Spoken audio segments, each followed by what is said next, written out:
ಇದರ ಜೊತೆಗೆ ಕೇಂದ್ರದ ಇವತ್ತಿನ ಬಜೆಟ್ನಲ್ಲಿ ಮದ್ಯಪ್ರಿಯರಿಗೂ ಕೂಡ ಬಿಗ್ ಶಾಕ್ ಎದುರಾಗಿದೆ. ಆಬ್ವಿಯಸ್ಲಿ ರೇಟ್ ಜಾಸ್ತಿ ಆಗಿದೆ. ಕೇಂದ್ರದ ಬಜೆಟ್ನಲ್ಲಿ ಮದ್ಯಪ್ರಿಯರಿಗೆ ಬಿಗ್ ಶಾಕ್. ಮದ್ಯ ಅದರ ಜೊತೆಗಿದ್ದ ಸಿಗರೆಟ್ ಎರಡರ ದರವೂ ಕೂಡ ಮತ್ತಷ್ಟು ದುಬಾರಿ ಆಗಿದೆ. ವಿಮಾನದ ಬಿಡಿ ಭಾಗಗಳ ದರವೂ ಕೂಡ ಹೆಚ್ಚಾಗಿದೆ.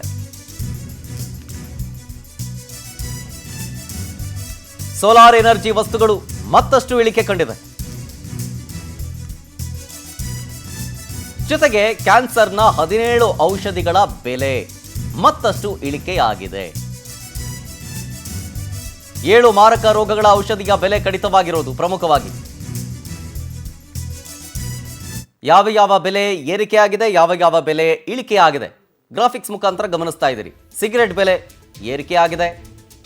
ಜೊತೆಗೆ ಕ್ಯಾನ್ಸರ್ಗೆ ಸಂಬಂಧಪಟ್ಟಂತ ಕೆಲವೊಂದಿಷ್ಟು ಔಷಧಿಗಳು ಇಳಿಕೆ ಕಂಡಿದೆ.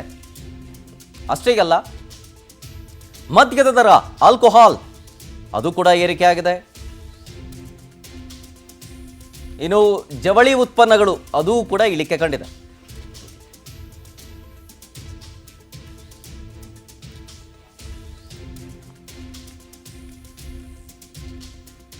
ಇನ್ನು ಕಳೆದ ಬಾರಿಯ ಬಜೆಟ್ಗಿಂತ ಈ ಬಾರಿಯ ಬಜೆಟ್ ಗಾತ್ರ ಆಬ್ವಿಯಸ್ಲಿ ಜಾಸ್ತಿ ಇದೆ. ಕಳೆದ ಬಾರಿ 50 ಲಕ್ಷ ಕೋಟಿ ಇತ್ತು. ಈ ಬಾರಿ 53.5 ಲಕ್ಷ ಕೋಟಿ ಇದೆ. 2026-27ನೇ ಸಾಲಿನ ಒಟ್ಟು ಬಜೆಟ್ ಗಾತ್ರ ಇಷ್ಟು. ತೆರಿಗೆ ಸಂಗ್ರಹದ ಮೂಲಕ ಈ ವರ್ಷ 28.7 ಲಕ್ಷ ಕೋಟಿ ಆದಾಯದ ನಿರೀಕ್ಷೆ ಇದೆ. ಪ್ರಸಕ್ತ ವರ್ಷ GDP ದರ 7% ಸ್ಥಿರತೆಯ ಆಶಾವಾದವೂ ಕೂಡ ಇದೆ. ವಿಶ್ವದ ಹಲವೆಡೆ ಯುದ್ಧ, ಹಣದುಬ್ಬರದ ಮಧ್ಯೆ ಆರ್ಥಿಕತೆ ಚೇತರಿಕೆ ಕಂಡುಕೊಳ್ಳುತ್ತೆ ಅಂತ ವಿಶ್ವಾಸ ವ್ಯಕ್ತಪಡಿಸ್ತಾ ಇರೋದು. ನಿರೀಕ್ಷೆಗಳು ಕೂಡ ಹಲವು ಇದಾವೆ. ಯಾಕಂದ್ರೆ ಇದೆಲ್ಲ ಕೂಡ ಇಂಪ್ಲಿಮೆಂಟ್ ಆದರೆ ಅದರ ರಿಸಲ್ಟ್ ಗೊತ್ತಾಗೋದೆ ಆಫ್ಟರ್ ಡಿಸೆಂಬರ್. ಈಗ ಏನು ಬಜೆಟ್ನ ಮಾಡಲಾಗಿದೆಯೋ ಇದೇ ವಿಚಾರ ಸಂಬಂಧ ಇದರ ಫೇಲ್ಯೂರಾ ಅಥವಾ ಸಕ್ಸಸ್ಫುಲ್ಲಾ ಅಂತ ಹೇಳಿ ಗೊತ್ತಾಗೋದಕ್ಕೇ ಮಿನಿಮಮ್ 6 ತಿಂಗಳ ನಂತರವೇ ಆಗಬೇಕು.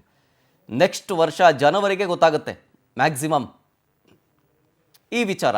ಅಂದರೆ ಈ ಬಜೆಟ್ನಲ್ಲಿ ಸಕ್ಸಸ್ ಹೊಂದಿದ್ವಾ ಅಥವಾ ಇಲ್ವಾ ಅನ್ನೋ ವಿಚಾರ.